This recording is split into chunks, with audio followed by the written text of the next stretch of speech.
In this class, I would like to present to you a letter that the Rebbe wrote to a non-Jew in 1972, towards the end of the year, asking, what does it mean to walk in the presence of God? Is this only restricted for Jews, or is it also for non-Jews? The novelty of this letter, even though it's a simple letter, as we're going to see, it's a short and simple letter, is that exactly this concept of going and being in the presence of God is regardless whether you are Jew or non-Jew. Let's go. By the grace of God, 15th of Cheshvan. That means towards the end of the year 1972, Brooklyn, New York. Greetings and blessings. This is to acknowledge receipt of your correspondence. You write that you would love to learn what it means to walk in the presence of God, etc. I trust that you know of the so-called 7 commandments given by God to Noach and his children.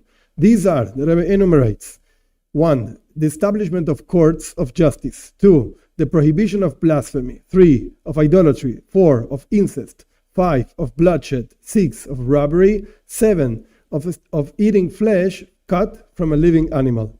These 7 commandments which God gave to the children of Noach, that means to all mankind, are the basic laws with far-reaching ramifications, embrace the whole life of a society as well as of an individual, to ensure that the human race will be guided by these divine laws of morality and ethics, and that the human society will indeed be human and not a jungle.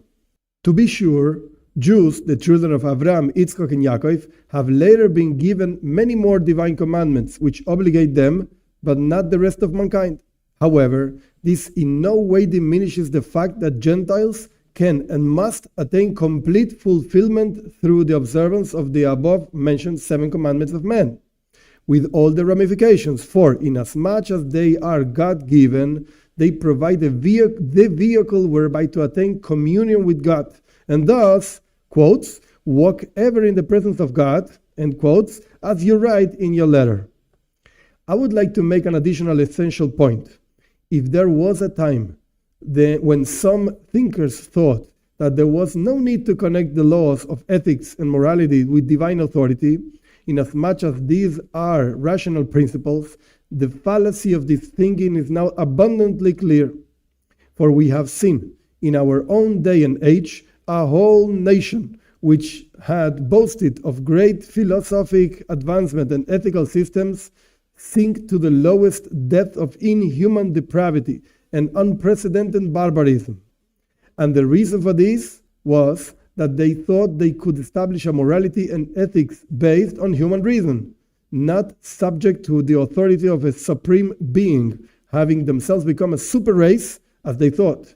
There is surely no need to elaborate on the obvious. From what has been said above, it is clear that no individual can rest content by his own observance of the divine commandments, but it is his responsibility to his friends and neighbors and society at large to involve them in the observance of the divine commandments in the daily life and conduct.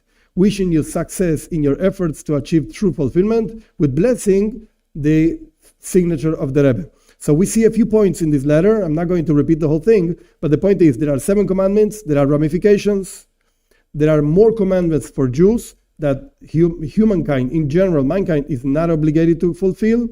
And by fulfilling whatever God sent for you, so to speak, Jews, 613 things, and non-Jews, 7 commandments, and the Rebbe stresses a few times their ramifications. There are many, that gives you the tool to reach your own fulfillment and connect to God and walk in the presence of God. And moreover, you're also part of the system, so to speak, to actually spread this message, not just for you, but for everybody else around you.